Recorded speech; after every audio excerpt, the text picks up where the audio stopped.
Hai sahabat-sahabat channel Sabar Talks. Bayangkan, pesta arisan yang penuh tawa tiba-tiba berubah jadi mimpi buruk. Ketika pintu rumah megah itu diketuk keras, dua pria berjas hitam masuk dengan map tebal di tangan, dan mengumumkan penyitaan di hadapan semua orang. Istri baru yang tadinya tersenyum bangga kini menangis histeris, menyadari semua kemewahan yang ia pamerkan hanyalah kebohongan. Dan suaminya hanya bisa berdiri kaku, dipermalukan di depan banyak mata. Apa yang sebenarnya disembunyikan pria itu selama ini? Dan bagaimana nasib rumah tangga mereka setelah rahasia gelap itu terbongkar? Namun sebelumnya, kalau kamu suka cerita yang menyentuh hati, klik subscribe sekarang juga ya. Jangan lupa like videonya, dan tulis di komentar kamu nonton dari mana. Siapa tahu, ada teman satu kota di sini. Dan sekarang, mari kita mulai kisah hari ini. Hari itu, suasana rumah megah di pinggiran kota tampak semarak. Lampu kristal menggantung indah di ruang tamu. Tamu undangan masih berdatangan, dan aroma wangi bunga segar memenuhi udara. Pria itu, bernama Bima, baru saja resmi menikah dengan istrinya yang jauh lebih muda, seorang perempuan cantik bernama Nisa. Mereka duduk berdampingan, tersenyum lebar sambil menerima ucapan selamat. Bima terlihat begitu percaya diri. Dengan jas mahal dan jam tangan mewah di pergelangan tangannya, ia menunjukkan citra seorang pria mapan dan berhasil. Para tamu yang hadir pun tak henti-hentinya memuji rumah megah yang baru saja ia bangun. Dari luar, semua tampak sempurna. Seakan pernikahan ini adalah babak baru penuh kebahagiaan. Namun, di balik senyuman itu, Bima menyimpan rahasia besar yang bahkan tak diketahui Nisa. Rumah mewah yang ditempati mereka sebenarnya bukan miliknya sepenuhnya. Bangunan megah itu dijadikan jaminan ke bank untuk menutupi pinjaman usahanya yang mulai merugi. Bima terpaksa membangun citra palsu demi mempertahankan harga diri. Ia tak ingin orang tahu bahwa bisnis properti yang selama ini ia banggakan sedang berada di ambang kebangkrutan. Nisa, yang masih muda dan polos, sama sekali tidak menyadari apa yang sesungguhnya terjadi. Ia terlalu larut dalam kebahagiaan sebagai istri baru, menikmati setiap kemewahan yang diberikan suaminya. Tas bermerek, perhiasan berkilauan, hingga pesta pernikahan yang mewah membuatnya yakin bahwa ia telah menikahi pria idaman. Dalam pikirannya, hidup mereka akan selalu bergelimang harta. Namun di malam pertama setelah pesta usai, ketika semua tamu sudah pulang, Bima duduk termenung di ruang kerjanya. Segelas minuman di tangannya tak mampu meredakan kegelisahan. Matanya terpaku pada tumpukan surat tagihan yang sudah menumpuk di laci meja. Ada rasa takut yang terus menghantuinya. Ia tahu, cepat atau lambat, topeng kebahagiaan yang sedang ia pakai akan terlepas. Beberapa hari kemudian, Bima mulai gelisah. Ia berusaha menyibukkan diri dengan mengajak Nisa jalan-jalan ke mall, makan di restoran mahal, dan berlibur keluar kota. Semua itu ia lakukan bukan hanya untuk menyenangkan istri barunya, tetapi juga untuk mengalihkan pikirannya dari masalah yang sebenarnya. Dalam hati kecilnya, ia sadar bahwa kebahagiaan yang sedang ia pamerkan hanyalah ilusi. Sementara itu, orang-orang di sekitar mereka mulai memperhatikan. Tetangga kagum sekaligus iri melihat kehidupan pasangan baru tersebut. Ada yang berbisik-bisik bahwa Nisa beruntung mendapat suami kaya raya. Namun ada pula yang meragukan, karena mereka tahu bisnis Bima belakangan ini sepi. Meski begitu, tak seorang pun berani berbicara langsung, sebab citra Bima masih terlalu kuat di mata banyak orang. Di suatu malam, ketika Nisa tertidur pulas di kamar, Bima kembali duduk di ruang kerjanya. Kali ini ia menatap foto keluarga lamanya yang masih tersimpan di rak buku. Ada foto bersama mantan istri dan anak-anaknya. Tatapan matanya redup, penuh penyesalan. Ia teringat bagaimana dulu ia meninggalkan keluarga pertamanya demi mengejar ambisi dan gengsi. Kini, meski ia berhasil mendapatkan istri muda yang cantik, ada kekosongan yang tak bisa ia sembunyikan. Suara notifikasi ponsel memecah lamunannya. Pesan masuk dari pihak bank, mengingatkan jatuh tempo cicilan yang sudah terlambat. Bima menghela napas panjang. Ia tahu waktunya kian menipis. Namun bagi Nisa, semua masih terlihat indah. Ia sibuk memamerkan foto-foto rumah barunya di media sosial, tersenyum bahagia seolah hidupnya sempurna. Ia tidak tahu bahwa di balik setiap senyum Bima, ada kegelisahan yang semakin hari semakin menekan dada. Dan begitulah awal cerita rumah tangga baru mereka. Sebuah kebahagiaan yang palsu, berdiri rapuh di atas pondasi utang yang bisa runtuh kapan saja. Kebahagiaan yang palsu itu mulai retak ketika pagi datang bersama selembar amplop bergambar logo bank yang terselip di bawah pintu. Nisa memungutnya dengan senyum ringan, mengira itu ucapan selamat dari rekan bisnis Bima. Begitu melihat huruf tebal bertuliskan pemberitahuan tunggakan, senyumnya memudar. Bima yang baru turun dari tangga segera meraih amplop itu lebih cepat dari tatapan Nisa, menjejalkannya ke saku jas, lalu berseru bahwa ia harus pergi lebih awal karena ada pertemuan. Di meja makan, Nisa berusaha menata nada suaranya. Ia bercerita tentang rencana arisan di rumah, tentang catering yang sudah dipesan dan dekorasi bunga yang akan memenuhi ruang tamu. Bima mengangguk, tetapi pandangannya kosong.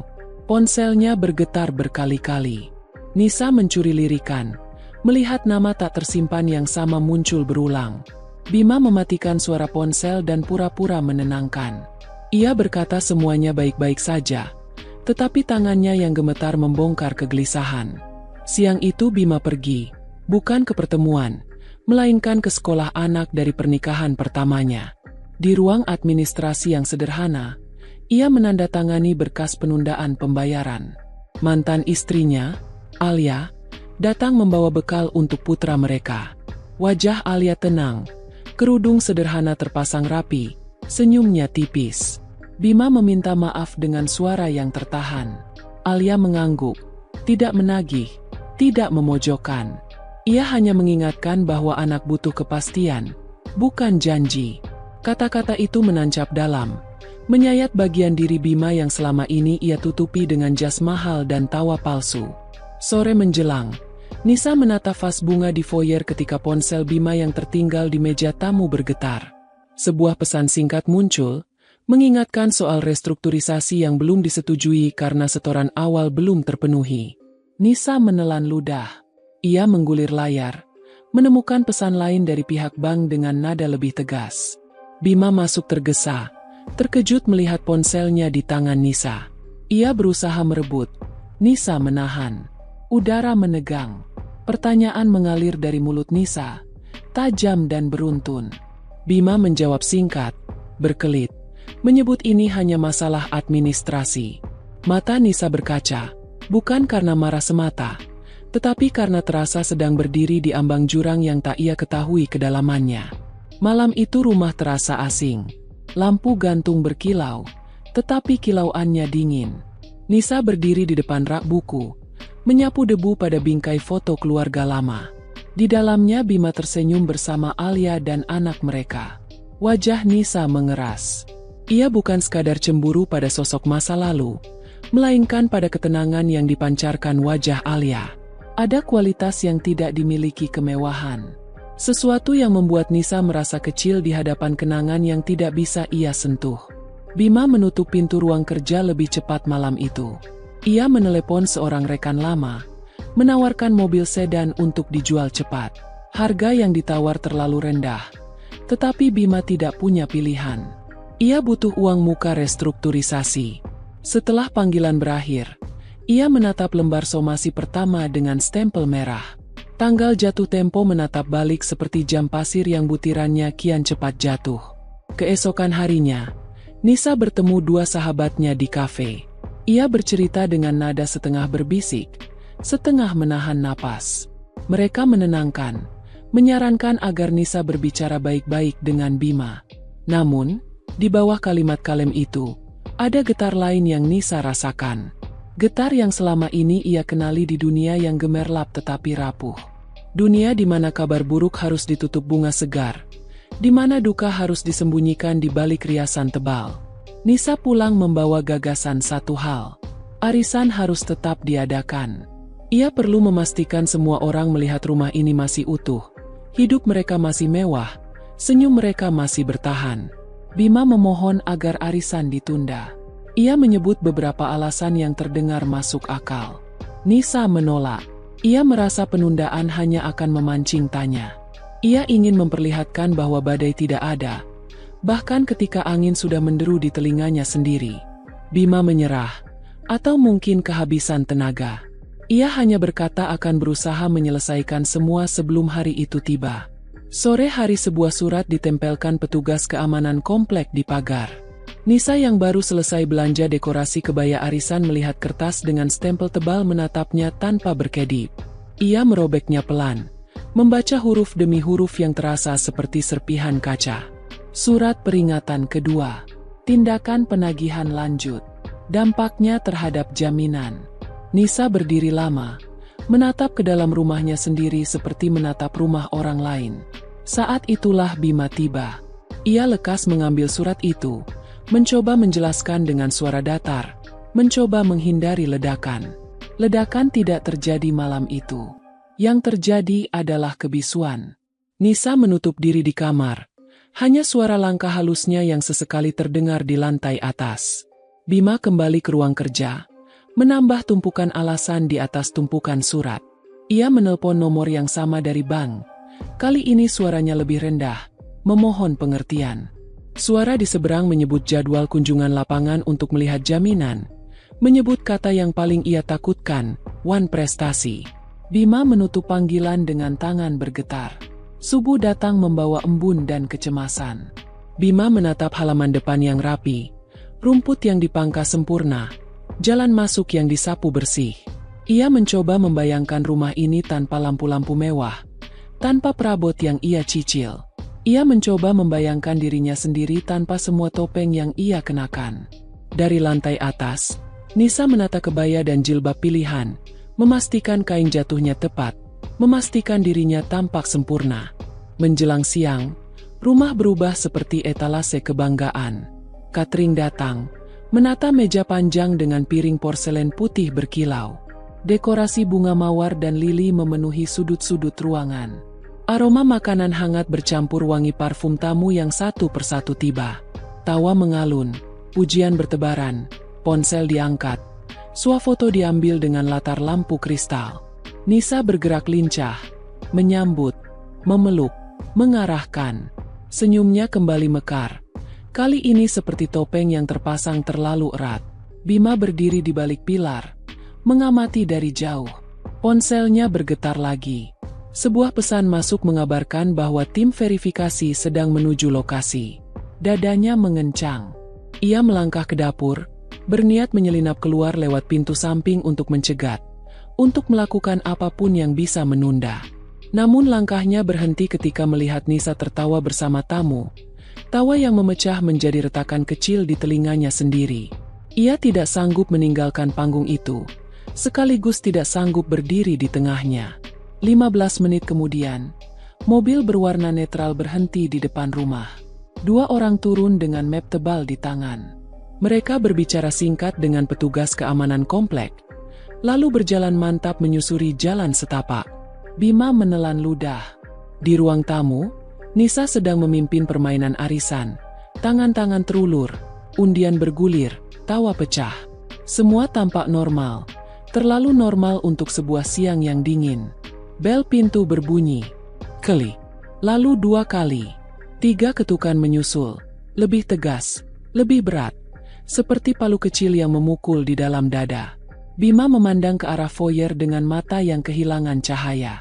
Nisa menoleh sekilas, masih dengan senyum yang belum sempat gugur. Ketukan itu datang lagi. Kali ini lebih keras, membawa hawa asing yang menembus dinding bunga dan porselen. Dan pada detik itulah, seluruh kepura-puraan menjadi rapuh seperti kaca tipis. Tepat sebelum Nisa melangkah mendekati pintu, Bima sadar, kebahagiaan palsu mereka akhirnya bertemu dengan kenyataan yang tidak bisa lagi ditunda. Sampai akhirnya, di tengah riuh tawa tamu, terdengar ketukan keras di pintu. Suara itu seperti palu godam yang menghantam dinding tipis kebahagiaan, menghentikan sejenak percakapan dan tawa di ruang tamu. Para tamu saling berpandangan. Nisa yang masih berdiri di dekat meja undian menoleh ke arah suaminya. Senyum yang tadi merekah perlahan pudar, berganti tatapan penuh tanya. Bima segera melangkah. Kakinya terasa berat seperti diseret rantai besi. Keringat dingin mengalir di pelipis meski pendingin ruangan bekerja maksimal. Ia tahu siapa yang datang. Hatinya berharap salah. Namun suara ketukan itu terlalu tegas, terlalu pasti. Tangannya bergetar saat memutar knop pintu. Dan begitu pintu terbuka, dua pria berjas rapi berdiri di ambang. Di tangan mereka tergenggam map tebal dengan logo bank tertera jelas di sampulnya. "Selamat siang, kami dari pihak bank. Apakah benar ini kediaman Bapak Bima Pratama?" Suara salah satu pria terdengar lugas, tanpa basa-basi. Bima berdiri kaku, tenggorokannya tercekat. Ia mencoba tersenyum, meski wajahnya pucat. "Ya, benar. Tapi ini bukan waktu yang tepat. Kita bisa bicara di lain hari," jawabnya dengan suara parau. Namun petugas itu tidak bergeming. "Mohon maaf, Pak. Kami sudah kirimkan surat peringatan sebelumnya. Sesuai prosedur, kami harus melakukan verifikasi lapangan hari ini. Bila Bapak berkenan, kami ingin masuk." Suasana di ruang tamu mendadak hening. Para tamu yang semula tertawa kini menajamkan telinga. Nisa yang penasaran akhirnya berjalan mendekat. Ia menyaksikan sendiri seragam hitam dan map resmi di tangan para tamu tak diundang itu. Tatapannya beralih ke Bima, menuntut jawaban yang tidak ia dapatkan sebelumnya. "Ada apa ini, Mas? Kenapa mereka ada di sini?" Suara Nisa meninggi, bercampur cemas. Bima mencoba menutup pintu, tapi tangan salah satu petugas menahan. "Bu, kami dari pihak bank. Kami harus menyampaikan pemberitahuan penyitaan terkait tunggakan kredit yang sudah lama tidak dibayar." Kata-kata itu meledak di ruangan seperti bom yang merobohkan tembok. Semua tamu terperangah. Beberapa perempuan menutup mulut dengan tangan. Sebagian lagi berbisik-bisik penuh keheranan. Nisa terpaku. Matanya melebar. Tubuhnya terasa gemetar. "Penyitaan? Penyitaan apa maksudnya?" Tanyanya terputus-putus. Bima tidak sanggup menjawab. Pandangannya jatuh ke lantai. Seolah tanah bisa menelannya saat itu juga. Petugas ban mengeluarkan lembaran resmi, lengkap dengan cap merah dan tanda tangan.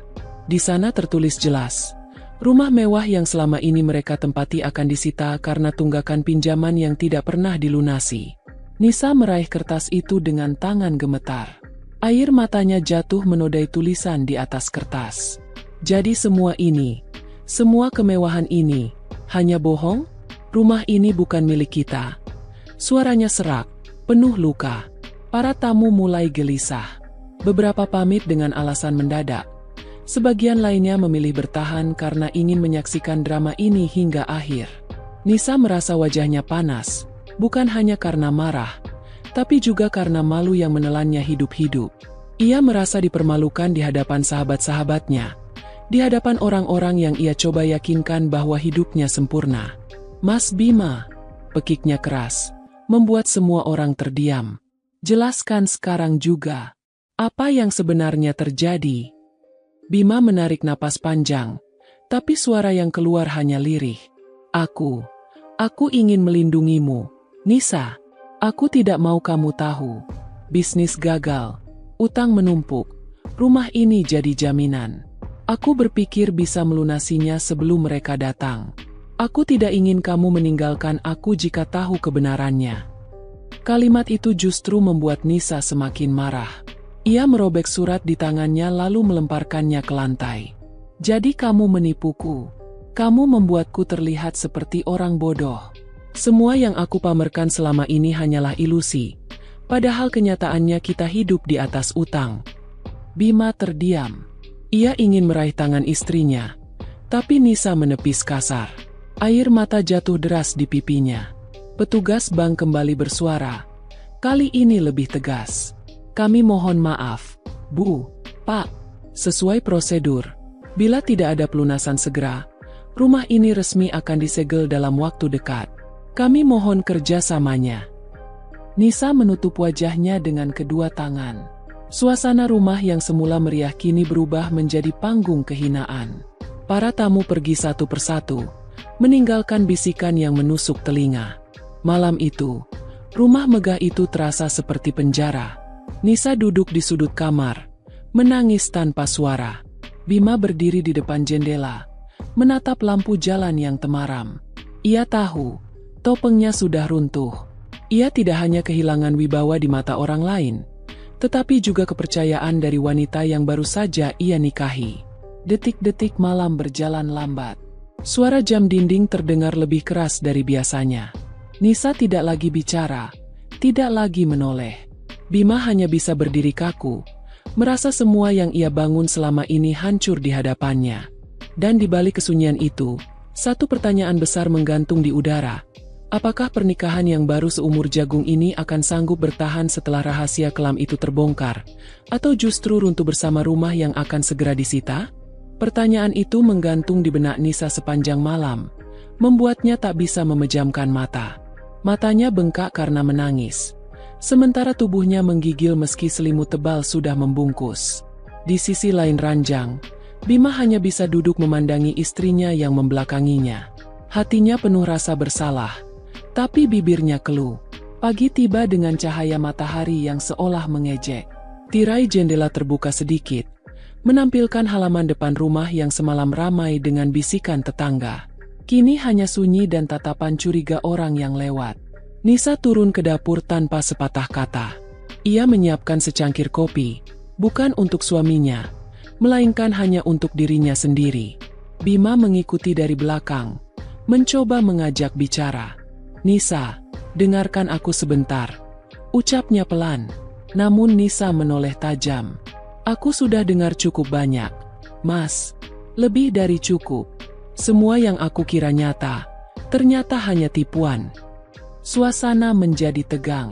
Nisa meletakkan cangkir dengan suara keras di meja. "Kalau kamu jujur sejak awal, mungkin aku bisa mengerti. Tapi sekarang, kamu bukan hanya menghancurkan aku, kamu mempermalukan aku di depan semua orang. Apa kamu tahu rasanya? Mereka menatapku seperti aku perempuan bodoh yang tidak tahu apa-apa." Bima terdiam. Ia ingin memeluk Nisa, tapi jarak di antara mereka terasa seperti jurang yang tak bisa dijembatani. Hari-hari berikutnya rumah itu dipenuhi pertengkaran. Nisa mulai sering pulang larut setelah berkunjung ke rumah orang tuanya. Saat berada di rumah pun ia lebih banyak mengurung diri di kamar. Sementara Bima sibuk mondar-mandir mengurus utang, berusaha menjual mobil dan barang-barang berharga. Namun tawaran yang datang selalu terlalu rendah. Waktu berjalan cepat, sedangkan ancaman penyitaan semakin nyata. Suatu malam, saat Bima baru pulang dari bertemu calon pembeli mobilnya, ia mendapati Nisa duduk di ruang tamu sambil menatap kosong. Matanya merah, wajahnya kaku. Di meja, koper besar sudah terbuka dengan pakaian terlipat rapi di dalamnya. "Apa maksudnya ini?" Suara Bima serak, hampir berbisik. Nisa menoleh pelan. "Aku tidak kuat, Mas. Aku tidak sanggup hidup dalam kebohongan. Aku lebih baik kembali ke rumah orang tuaku daripada harus terus dihantui ketakutan setiap hari. Aku menikah bukan untuk hidup di atas utang." Bima mendekat. Suaranya memohon. "Nisa, jangan tinggalkan aku. Aku janji, aku akan cari jalan keluar. Aku tidak akan biarkan rumah ini benar-benar hilang. Beri aku waktu." Air mata Nisa jatuh lagi. "Waktu? Kau sudah diberi waktu dari dulu. Tapi semua kau sembunyikan. Sekarang aku yang harus menanggung malu. Aku tidak tahu apakah aku masih bisa percaya padamu." Pertengkaran malam itu berlangsung lama. Suara mereka bergema ke seluruh ruangan. Namun akhirnya Nisa tidak jadi pergi. Ia menutup koper, tapi keputusannya jelas. Hatinya sudah menjauh. Keesokan harinya, surat resmi penyitaan datang. Stempel merah mencolok di pojok kertas membuat jantung Bima seakan berhenti berdetak. Tanggal penyegelan sudah ditentukan. Ia hanya punya beberapa hari untuk mengemasi barang-barang. Petugas bank bahkan sudah menempelkan pengumuman kecil di pagar rumah. Berita itu cepat menyebar. Tetangga berbisik. Teman-teman Nisa mengirim pesan penuh rasa ingin tahu. Nisa tidak sanggup menatap layar ponselnya. Ia hanya menutup wajah dengan bantal, menangis dalam diam. Bagi dirinya, semua ini bukan hanya kehilangan rumah, tapi juga kehilangan harga diri. Di tengah kekacauan itu, Alia, mantan istri Bima, datang untuk menjemput anak mereka yang sempat berkunjung. Ia berdiri di halaman depan, melihat papan pemberitahuan penyitaan yang masih menempel. Tatapannya teduh namun menusuk. Bima keluar, menunduk malu. "Aku sudah dengar kabarnya," ujar Alia singkat. Bima hanya mengangguk, tidak mampu menatap mata perempuan yang pernah ia hianati. Alia melirik sekilas ke arah Nisa yang berdiri di jendela lantai atas, lalu kembali menatap Bima. "Kau harus kuat. Kalau rumah ini hilang, jangan sampai kau kehilangan segalanya. Anak kita masih butuh ayah yang berdiri tegak." Kalimat itu menusuk lebih dalam daripada hinaan. Bima merasa kecil, merasa tak pantas. Setelah Alia pergi, ia duduk di tangga teras, menutupi wajah dengan kedua tangan. Malam itu, pertengkaran kembali pecah. Nisa menuduh Bima hanya mencari gengsi ketika menikahinya. "Kau hanya ingin menunjukkan bahwa kau masih mampu punya istri muda dan rumah besar. Padahal semuanya palsu. Kalau bukan karena utang, mungkin aku tidak akan pernah mengenal siapa dirimu sebenarnya." Bima meledak. "Aku melakukan semua ini untuk mempertahankan harga diriku. Aku tidak mau dilihat orang sebagai pecundang. Aku ingin kau bangga, Nisa." "Bukan begitu caranya," teriak Nisa sambil menangis. "Yang kubutuhkan hanya kejujuran, bukan kemewahan palsu." Kata-kata itu menghantam Bima lebih keras daripada tamparan. Ia sadar, apa yang dibangun selama ini hanyalah dinding rapuh yang kini hancur berantakan. Beberapa hari kemudian, sesuai jadwal, petugas bank datang dengan segel resmi. Pagar rumah ditempeli papan bertuliskan, "Dalam pengawasan bank." Para tetangga berdiri menonton dari kejauhan. Nisa menutup wajah dengan kerudung panjang, menahan rasa malu yang membakar. Bima berdiri kaku, mencoba menjaga wibawa yang sudah hilang. Malamnya, rumah itu terasa seperti kuburan. Sunyi, dingin, tanpa harapan. Nisa akhirnya mengucapkan kalimat yang membuat hati Bima remuk. "Mas, aku tidak tahu apakah aku bisa melanjutkan pernikahan ini. Semua sudah hancur. Kepercayaanku padamu sudah tidak ada lagi." Bima hanya terdiam. Air matanya jatuh tanpa bisa ia tahan. Ia tahu, bukan hanya rumah yang hilang, tapi juga cintanya yang perlahan lenyap. Dan di sanalah, di rumah yang sebentar lagi bukan milik mereka lagi, dua jiwa duduk dalam kebisuan, menatap reruntuhan kehidupan yang mereka bangun dengan kebohongan. Malam itu menjadi saksi betapa dalam luka yang terukir di hati keduanya. Bima hanya bisa memandangi Nisa yang termenung di sudut kamar. Matanya kosong, seolah jiwa sudah pergi meninggalkan tubuhnya. Hari-hari berikutnya berjalan seperti mimpi buruk. Truk angkut datang, menurunkan beberapa pekerja untuk membantu proses pemindahan barang. Lemari besar, sofa mewah, hingga kasur empuk satu persatu diangkat keluar. Nisa berdiri di tangga, menyaksikan setiap perabot yang dulu dibanggakan kini digotong keluar seperti sampah. Air matanya jatuh deras, membasahi kerudung yang ia kenakan. "Mas, sampai segini hancurnya hidup kita," bisiknya lirih, hampir tak terdengar. Bima hanya berdiri di teras, mencoba menahan air mata. Petugas bank yang datang kembali menegaskan, rumah ini resmi disita. Mereka diberi waktu singkat untuk mengosongkan semua ruangan. Setelah itu, rumah megah yang dulu jadi kebanggaan akan berubah menjadi bangunan dingin tanpa tuan.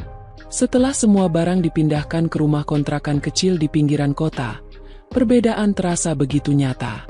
Dinding catnya kusam, lantai keramiknya retak, dan suara kendaraan dari jalanan selalu terdengar jelas. Nisa duduk di ruang tamu yang sempit, menatap koper pakaian yang tersusun berantakan.